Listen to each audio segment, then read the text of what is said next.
Salve, salve nação!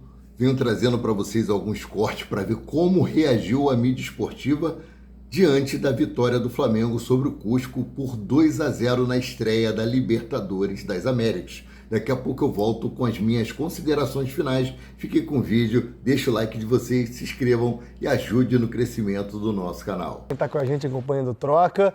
Eu acho que antes da gente entrar na parte técnica do jogo, que nós vamos entrar daqui a pouco, a gente precisa elogiar o Flamengo coletivamente e principalmente fisicamente. É um time que teve o controle do jogo praticamente os 100 minutos da partida. O Flamengo parecia que estava jogando em casa e não sentiu a altitude. O Flamengo fez um jogo muito consistente, muito maduro. Eu gostei bastante do que vi hoje. É um Flamengo já com DNA, com a identidade do Leonardo Jardim. Vamos começar a conversar sobre isso, então. Vamos começar a noite pelo Flamengo. Essa vitória diante do Cusco por 1-0, né? O Cusco é o antigo Real Garcilasso, né? Virou o Cusco aí nos últimos tempos e hoje recebeu o Flamengo. Bom público no estádio, né? E essa questão tocada pelo Ramon, queria começar por aí, mas eu acho que ela é muito relevante para o que aconteceu no jogo. A gente não viu o Flamengo com a língua no pé, né? Como muitas vezes a gente vê clubes brasileiros na altitude.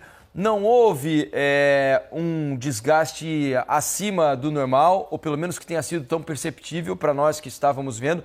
Talvez os jogadores tenham sentido lá, e é possível que tenham, mas não ficou tão evidente como muitas vezes a gente vê, e é comum com times brasileiros jogando a essa altura. E o Flamengo fez um jogo muito maduro. Eu não sei, e aí é o que eu quero colocar para vocês, eu não sei se tem a ver com o estilo de jogo proposto pelo Flamengo hoje diante do Cusco, ou se realmente o Flamengo estava muito acima do que os brasileiros costumam ser em termos físicos para esse jogo lá no Peru.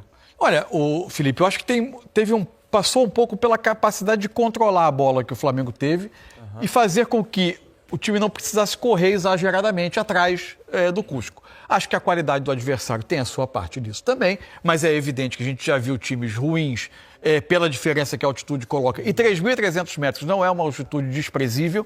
Para que se tenha ideia, são 300 metros só abaixo de La Paz. Então, é algo que já tem um impacto no desempenho dos jogadores. O fato é que, para mim, o controle que o Flamengo conseguiu, ele partiu, entre outras coisas, de uma mudança tática no meio-campo do Flamengo. O Flamengo começou... Normalmente, o Flamengo joga os dois volantes mais juntos, um meia à frente, a partir de um 4-2-3-1. Hoje, o Everton Araújo, a gente tem até o desenho do campinho do Flamengo. Para mim, pelo menos eu lia o Flamengo em boa parte do primeiro tempo, especialmente, como um desenho de Everton Araújo como o primeiro volante, De La Cruz e Paquetá dividindo as funções de meio-campistas. Quando o Flamengo precisava fazer uma saída, quisesse fazer com 3, eventualmente o Everton Araújo era quem baixava para fazer essa construção. Os laterais não eram tão profundos assim no primeiro tempo, né? E o Flamengo chegava com esses 5 homens basicamente ao campo de ataque. Quando havia um movimento do Carrascal para dentro, você tinha mais o Emerson Royal aqui até do que o Ayrton Lucas.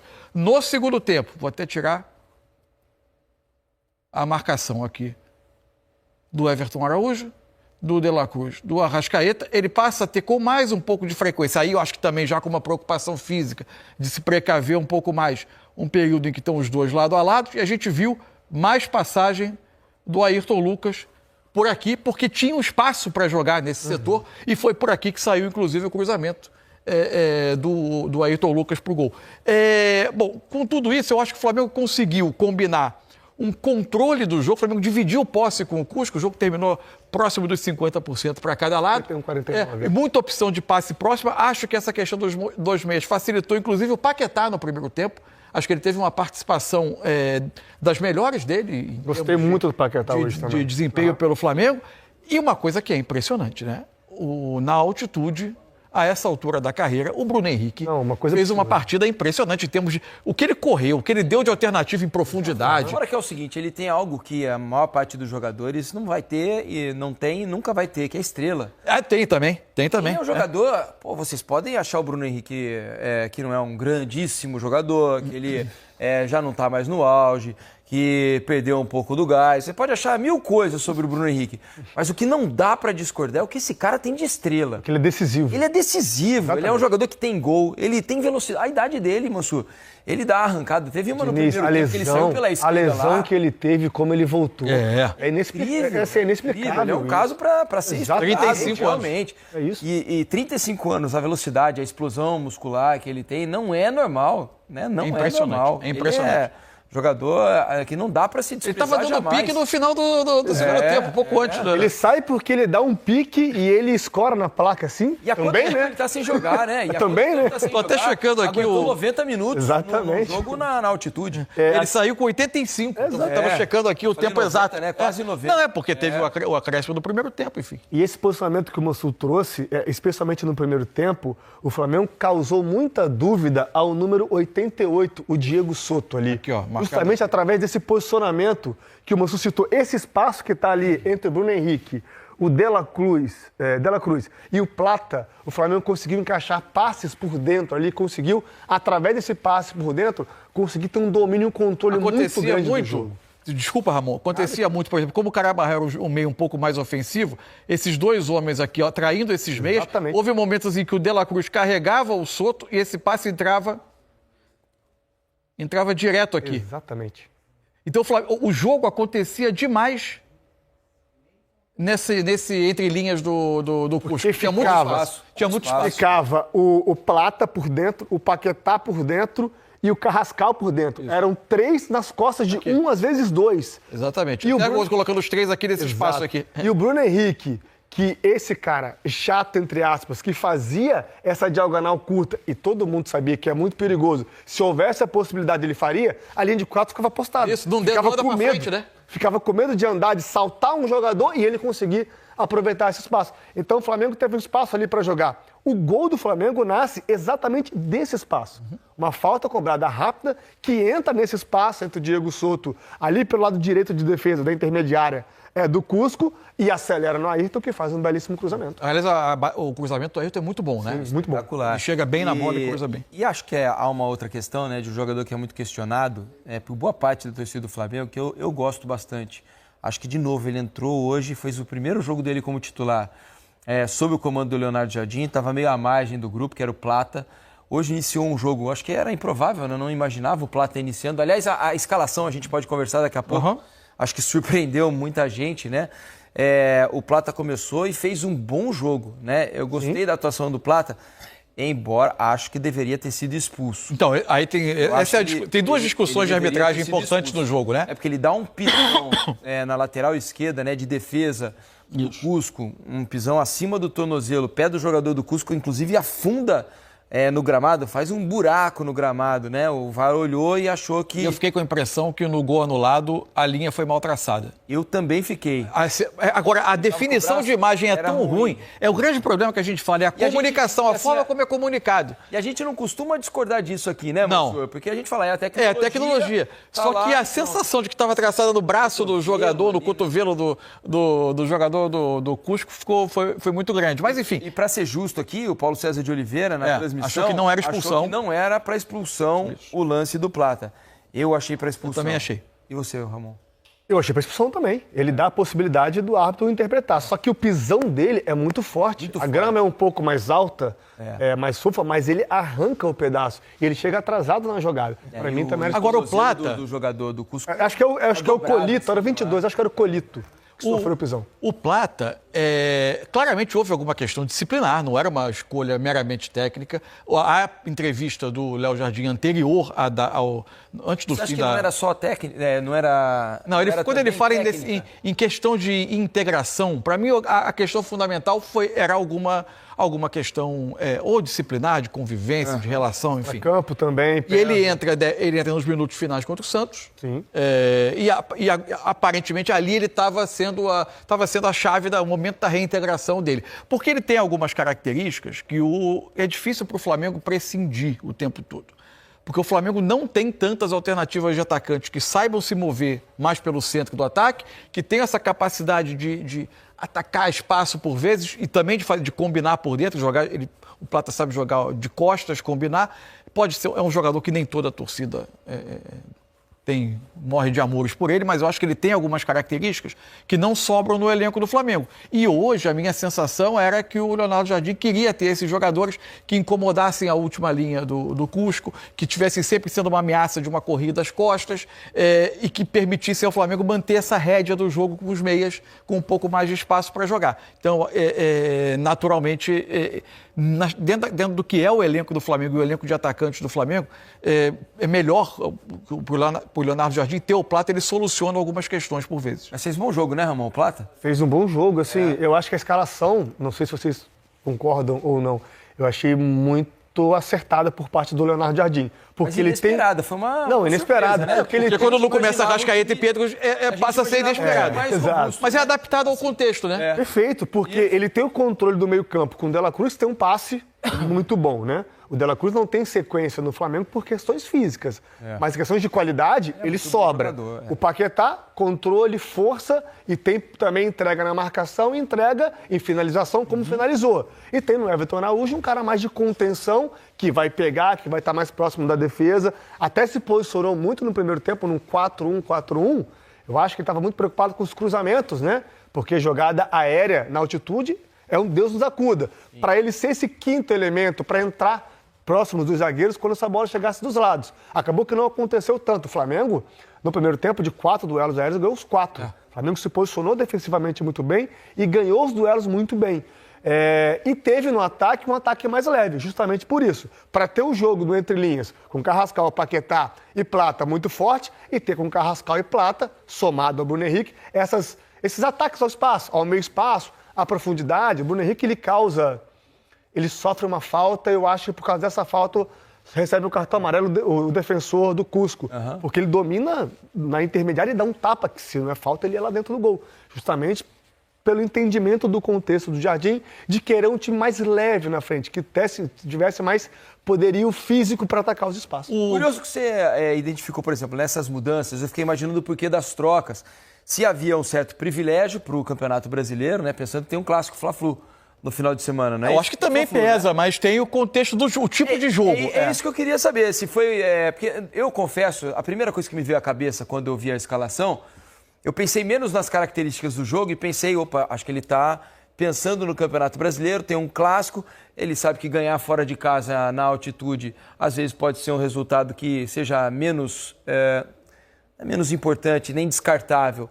Mas é algo que todos os adversários... A gente já viu times brasileiros estrearem na altitude, colocarem reservas para tentar cuidar das tarefas domésticas e depois... Então eu imaginei que talvez a escalação tivesse mais a ver com o clássico do que com as características do jogo em si, mas você enxergou de maneira diferente. Eu acho que teve muita influência do tipo de jogo que ele pensava. Eu tô com o Mansur, pensei assim também. A gente falava ontem, né, Mansur, que um jogo desse tipo na altitude era para ter um controle de jogo e, esporadicamente, umas transições, uns ataques. E essa escalação...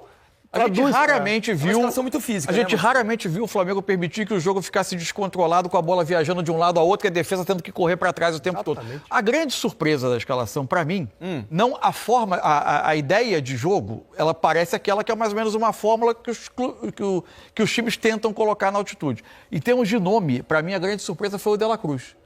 Porque o De La Cruz tem um histórico identificado no próprio Flamengo, de que ele tem um histórico de mal-estar em altitude, de não ter conseguido completar partidas. E ele fez um ótimo jogo. O detalhe é que é o seguinte, não é só não completar partidas, às vezes ele nem não viaja. Jogar, não viajar. Aconteceu o próprio Flamengo. Altitude, isso. Ele não está machucado, nada disso, mas ele não viajou porque tinha esse relato, esse entre aspas, problema. Isso. E tinha relatos de que ele tinha se sentido mal em experiências anteriores. E ele acabou sendo titular e acho que foi muito bem no que se propunha para o jogo, no que era a tarefa dele no meio, também jogou muito bem. O Flamengo fez um belo jogo, né? Assim, foi um bom jogo. No o Flamengo teve alguns momentos do jogo de alguma estabilidade defensiva. Isso. Acho que a altitude sempre precisa pesar. Tem um momento, especialmente o início, em parte do segundo tempo, em que um pouco antes e um pouco depois do primeiro gol do Flamengo, que tem algumas oportunidades, inclusive o lance do gol anulado. Mas no todo o Flamengo fez um jogo bastante controlado, tanto terminou o jogo com 19 finalizações contra 8 do adversário, ou seja, foi muito mais presente no campo de ataque. Convido vocês aí de casa a participarem com a gente, tá bom? Por meio da hashtag Troca de Passes. Vão lá no X no Twitter, hashtag Troca de Passes. O que vocês acharam do jogo do Flamengo hoje? Essa boa vitória lá em Cusco pelo placar de 2-0, hein? Uma bela abertura do Flamengo. E que possibilita o seguinte, né, Ramon? A gente sempre fala quando os brasileiros vão fora de casa, no início de uma fase de grupos, conseguem trazer 3 pontos, eles possivelmente vão trazer ali na frente algum descanso. Né? Porque em algum momento eles conseguindo... Porque o Flamengo tem tido dificuldades na fase de grupos da Libertadores. Isso. Né? Se a gente pegar o histórico do Flamengo, né, apesar dos títulos, às vezes o Flamengo tem alguma dificuldade para se classificar. Foi decidido fora de casa, foi campeão decidido fora de casa, mata-mata seguidamente.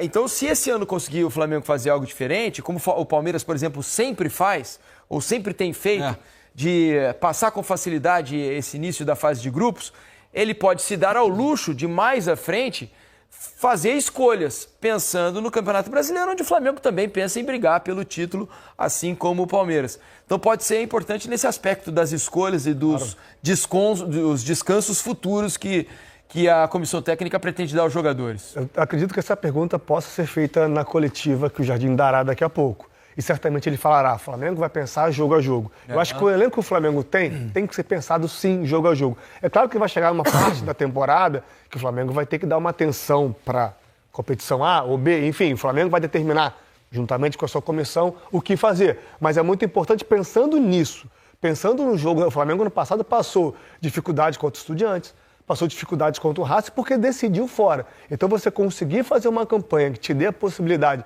dos jogos mata-matas, a gente já está contando aqui que o Flamengo vai classificar, de decidir em casa, já é um certo conforto. É tudo muito cedo ainda, mas a primeira rodada ela meio que fortalece uma impressão de que Flamengo e Estudiantes podem brigar como as principais forças pelo primeiro lugar. O Estudiantes foi à Colômbia, empatou com o Independiente Medellín 1-1. Isso. Começou ganhando o jogo, inclusive, e sofreu o empate no segundo tempo. Agora, a gente está conversando aqui sobre classificação, grupo. Vale lembrar, o grupo do Flamengo, apesar de muita gente ter achado um grupo simples, não é tão simples, né? Se a gente pensar, o Independiente Medellín é um time de torcida, né? É um time que enche estádio. Não é fácil jogar um trabalho gigantesco. Isso, é lá no Atanásio Girardot, né? Que o Independiente Medellín joga. Não é fácil jogar lá. Então o ambiente vai ser um ambiente de pressão diante do Flamengo. O Estudiantes, não precisa dizer. Claro. A mesma coisa. Joga para grande público, estádio cheio, um time de tradição na Libertadores. Teoricamente, o adversário mais fraco do grupo tem a atitude a seu favor. O Flamengo já pulou uma barreira. Já pulou uma barreira.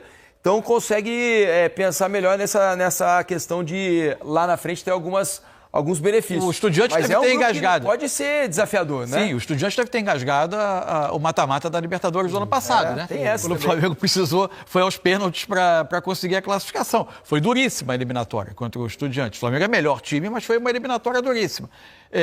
Então, enfim, são jogos que aparentemente, em termos técnicos, o Cusco pode ser o time com menos recurso. Vamos ver se o restante do grupo vai confirmar isso. O Flamengo vai receber, mas já no fechamento do grupo, agora vai ter os jogos contra Estudiantes e Independiente Medellín.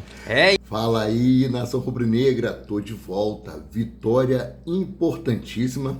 O Flamengo começou aí a Libertadores das Américas com o pé direito, lá na altitude, a mais de 3.400 metros acima do nível do mar, né? O elenco do Flamengo aí, após essa vitória com gols de Bruno Henrique e Georgian de Arrascaeta, né? 2 remanescentes de 2019. O elenco vai descansar lá no hotel em Cusco, é uma cidade histórica, não pode ter circulação de ônibus, né? O hotel é pressurizado para manter ali a sensação como se estivesse a 1.000 metros a menos do que está. Eles não voltam essa madrugada porque o aeroporto lá de Cusco, ele encerra as atividades à noite, né? Então eles vão dormir lá e amanhã eles voltam aí para o Rio de Janeiro, uma viagem de 7 horinhas, para começar a se preparar para o confronto contra o Fluminense. 11ª rodada do Campeonato Brasileiro. O Flamengo aí é o líder do seu grupo, né? E Estou muito feliz e eu creio que a nação rubro-negra também está muito feliz com essa vitória. Valeu, um abraço, fique com Deus, não deixe de se inscrever e dar aquela moral aí compartilhando os nossos conteúdos.